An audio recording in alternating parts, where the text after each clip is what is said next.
Jayanagar 4th block BDA complex ಬಳಿ ಇರತಕ್ಕಂತ ಬೀದಿ ಬದಿ ವ್ಯಾಪಾರಿಗಳನ್ನ ತೆರವು ಮಾಡೋದನ್ನ ತಗೊಂಡು BBMP ವಿರುದ್ಧ ಬೀದಿ ಬದಿ ವ್ಯಾಪಾರಿಗಳು ಆಕ್ರೋಶವನ್ನು ಹಾಕ್ತಾರೆ. ಇವತ್ತು ಏನು ಈಗಾಗಲೇ ಕೂಡ ರಾತ್ರಿ ಬೀದಿ ಬದಿ ವ್ಯಾಪಾರಿಗಳು ಈಗಾಗಲೇ ಕೂಡ ಒಂದು ಪ್ರೊಟೆಸ್ಟನ್ನು ಇಟ್ಕೊಂಡಿದ್ದಾರೆ. ನಾವು ಹಲವು ವರ್ಷಗಳಿಂದ ಸುಮಾರು 30 ವರ್ಷಗಳಿಂದಲೂ ಕೂಡ ನಾವು ಇಲ್ಲಿ ಈ ಒಂದು ಬೀದಿ ಬದಿ ವ್ಯಾಪಾರವನ್ನು ಮಾಡ್ಕೊಂಡಿದ್ವಿ. ಆದರೆ BBMP ಬ್ರ್ಯಾಂಡ್ ಬೆಂಗಳೂರು ಹೆಸರಿನಲ್ಲಿ ನಮ್ಮ ಒಂದು ಜೀವನಕ್ಕೆ ನಷ್ಟ ಉಂಟು ಮಾಡ್ತಕ್ಕಂಥ ಕೆಲಸಕ್ಕೆ ಮುಂದಾಗ್ತದೆ BBMP. ನಾವು ಇದೇ ಒಂದು ಜಾಗದಲ್ಲಿ ಜೀವನವನ್ನು ಕಟ್ಕೊಂಡಿದ್ರಿ, ವ್ಯಾಪಾರವನ್ನು ಮಾಡ್ತಾಯಿದ್ರಿ, ಏನೋ ಹೊಟ್ಟೆ ಬಟ್ಟೆಗೆ ಆಗೋಷ್ಟು ನಾವು ದುಡ್ಕೊಂಡು ಹೋಗ್ತಾ ಇದ್ರಿ. ಆದರೆ BBMP ಈ ಸುತ್ತಮುತ್ತ ಇರ್ತಕ್ಕಂಥ ಏನು BDA Jayanagar 4th block BDA complex ಸುತ್ತಮುತ್ತ ಇದ್ದಂಥ BBMP ಆ ವ್ಯಾಪಾರಿಗಳನ್ನು ತೆರವು ಮಾಡ್ತು, ಮಾರ್ಷಲ್ಗಳನ್ನು ಕರ್ಕೊಂಬಂದು ಏಕಾಏಕಿ ಅವರನ್ನು ಒಕ್ಕಲಿಸುವಂಥ ಕೆಲಸವನ್ನು ಮಾಡ್ತು. ಹೀಗಾಗಿ ಇಲ್ಲಿರ್ತಕ್ಕಂಥ ಸಾಕಷ್ಟು ಮಂದಿ ವ್ಯಾಪಾರಿಗಳು ಮಧ್ಯರಾತ್ರಿ ನಾವು ಆದರೂ ಕೂಡ ನಾವು ಯಾವುದೇ ಕಾರಣಕ್ಕೂ ನಾವು ಇದನ್ನು ತಗೊಳ್ಳೋದಿಲ್ಲ, ನಾವು ಏನೇ ಆದರೂ ನಾವು ನ್ಯಾಯಕ್ಕಾಗಿ ಹೋರಾಟ ಮಾಡ್ತೀರಿ. BBMP ಇಲ್ಲಿರ್ತಕ್ಕಂಥ ಜಾಯಿಂಟ್ ಕಮಿಷನರ್ ಬಂದು ನಮ್ಮ ಕಷ್ಟವನ್ನು ಕೇಳಬೇಕು, ನಾವು ಯಾವುದೇ ಕಾರಣಕ್ಕೂ ಇಲ್ಲಿಂದ ಹೋಗೋದಿಲ್ಲ, ನಮ್ಮ ವ್ಯಾಪಾರಕ್ಕೆ ಮತ್ತೆ ಅನುವು ಮಾಡಿಕೊಡ್ಬೇಕು ಅಂತೇಳಿ ಸಾಕಷ್ಟು ಆಗ್ರಹವನ್ನು ಮಾಡ್ತಾ ಇದ್ದಾರೆ. ಏನೇ ಆದರೂ ಕೂಡ ನಮ್ಮ ಒಂದು ವ್ಯಾಪಾರ ಹೊಟ್ಟಿಗೆ ಹಿನ್ನಡೆ ಆಗ್ತಾ ಇದೆ, ಬೇರೆ ನಾವು ವ್ಯಾಪಾರ ಮಾಡೋದಕ್ಕೆ ಕಷ್ಟ ಆಗ್ತದೆ. ಹೀಗಾಗಿ ಮತ್ತೆ ನಮಗೆ ಅನುವು ಮಾಡಿಕೊಡ್ಬೇಕು ಅಂತೇಳಿ ಸಾಕಷ್ಟು ಮಂದಿ ಒತ್ತಾಯವನ್ನು ಮಾಡ್ತಿದ್ದಾರೆ. ಬನ್ನಿ ಪ್ರತಿಭಟನಾ ನಿರತರು ಕೂಡ ನಮ್ಮ ಜೊತೆ ಅವರು ಕೂಡ ಮಾತಾಡ್ತಾ ಹೋಗ್ತೀನಿ.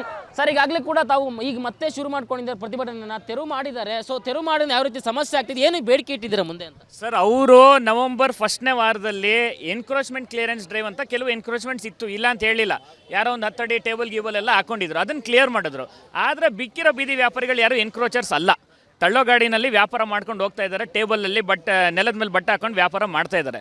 ಇದು ಬೀದಿ ವ್ಯಾಪಾರಿಗಳ ಕಾನೂನು 2014 ಬಂದಿರೋದು, ಬೀದಿ ವ್ಯಾಪಾರಿಗಳ ಜೀವನೋಪಾಯ ರಕ್ಷಣೆ ಹಾಗೂ ನಿಯಂತ್ರಣ ಕಾಯ್ದೆ. ಇದ್ರ ಪ್ರಕಾರ ಅವರು ಯಾವುದೇ ಬೀದಿ ವ್ಯಾಪಾರಿನ ಎತ್ತಬೇಕು ಅಂದರೆ 30 ದಿವಸದಿಂದ ನೋಟಿಸ್ ಕೊಡಬೇಕು, ಸರಕು ಸೀಸ್ ಮಾಡಬೇಕು ಅಂದರೆ ಮಾಜರ್ ಕೊಡಬೇಕು. ಅವರು ಈ ರೀತಿ ಮಾಡ್ತಾ ಇಲ್ಲ, ಬರೋದು ಈ ಥರ ಎತ್ಸೋದು ಕಿರುಕುಳ ಕೊಡೋದು ಆಗ್ತಾ ಇದೆ. ನವಂಬರಲ್ಲಿ ಆದಮೇಲೆ ಈ 27th ಕ್ರಾಸ್ 27th A ಕ್ರಾಸಲ್ಲಿ ಮಾರ್ಷಲ್ಗಳು ಬಂದು ಕಿರುಕುಳ ಕೊಡ್ತಾನೆ ಇದ್ರು. 9th ಮೈನು 10th ಮೈನಲ್ಲಿ ಅವರು ಹೋದ ವರ್ಷ ಒಂದು ಕ್ಲಿಯರೆನ್ಸ್ ಡ್ರೈವ್ ಅಂತ ಮಾಡಿದ್ರು. ಆಮೇಲೆ ಅವರು ಸಂಜೆ ಟೈಮು ಸ್ವಲ್ಪ ಬೆಳಿಗ್ಗೆ ಟೈಮ್ ಮಾಡ್ತಾಯಿದ್ರು, ಅವ್ರಿಗೂ ಕಿರುಕುಳ ಕೊಡ್ತಾನೇ ಇದ್ದಾರೆ. ನಿರಂತರವಾಗಿ ಒಂದು ವರ್ಷದಿಂದ ಇಲ್ಲಿ ಬೀದಿ ವ್ಯಾಪಾರಿಗಳಿಗೆ ಮಾರ್ಷಲ್ಗಳಿಂದ ಕಿರುಕುಳ ಬರ್ತಾ ಇದೆ. ಇಲ್ಲಿ ತನಕ ಒಂದು ರಿಟರ್ನ್ ಆದೇಶ ಕೊಟ್ಟಿಲ್ಲ. ಯಾಕೆ ಅಂತ ಹೇಳಿ, ನಾವು ಯಾಕೆ ವ್ಯಾಪಾರ ಮಾಡಬಾರ್ದು ಅಂತ ಹೇಳಿ ಹೇಳ್ತಾ ಇಲ್ಲ, ಯಾರು ಡಿಸಿಷನ್ ತೊಗೊಂಡಿದ್ದಾರೆ ಹೇಳ್ತಾ ಇಲ್ಲ. ನಮ್ಮ ಪ್ರಶ್ನೆ, ಬೆಂಗಳೂರಿನಲ್ಲಿ ಬಡವ್ರಿಗೆ ಜಾಗ ಇಲ್ವಾ? ಬೆಂಗಳೂರು ಬಡವರು ಕಟ್ಟಿರೋ ಬೆಂಗಳೂರು ತಾನೆ, ಅದು ನಾವು ಕೇಳ್ತಾ ಇರೋ ಪ್ರಶ್ನೆ. ಈಗ ನಿಮ್ಮ ಮನವಿಗೆ BBMP ಸ್ಪಂದನೆ ಕೊಡದೇ ಇದ್ರೆ, ಸೂಕ್ತವಾಗಿ ಸ್ಪಂದಿಸಿದ್ರೆ ನಿಮ್ಮ ಹೋರಾಟ ಯಾವ ರೀತಿ ಇರುತ್ತೆ ಅಂತ?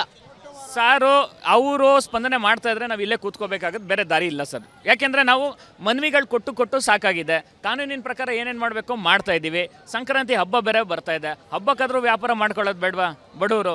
ಅವ್ರೇನು ಸುಗ್ಗಿ ಮಾಡೋದು ಬೇಡವಾ ಅವರು? ಅದಕ್ಕೋಸ್ಕರ ನಾವು ಹೇಳ್ತಾ ಇದ್ದೀವಿ, ಅವ್ರಿಗೆ ID ಕಾರ್ಡ್ ಪ್ರಕಾರ ವ್ಯಾಪಾರ ಮಾಡಲಿ, ಕಾನೂನು ಪ್ರಕಾರ ಕೇಳ್ತಾ ಇದ್ದೀವಿ ನಾವು, ಕಾನೂನು ಬಿಟ್ಟು ಏನು ಕೇಳ್ತಾ ಇಲ್ಲ.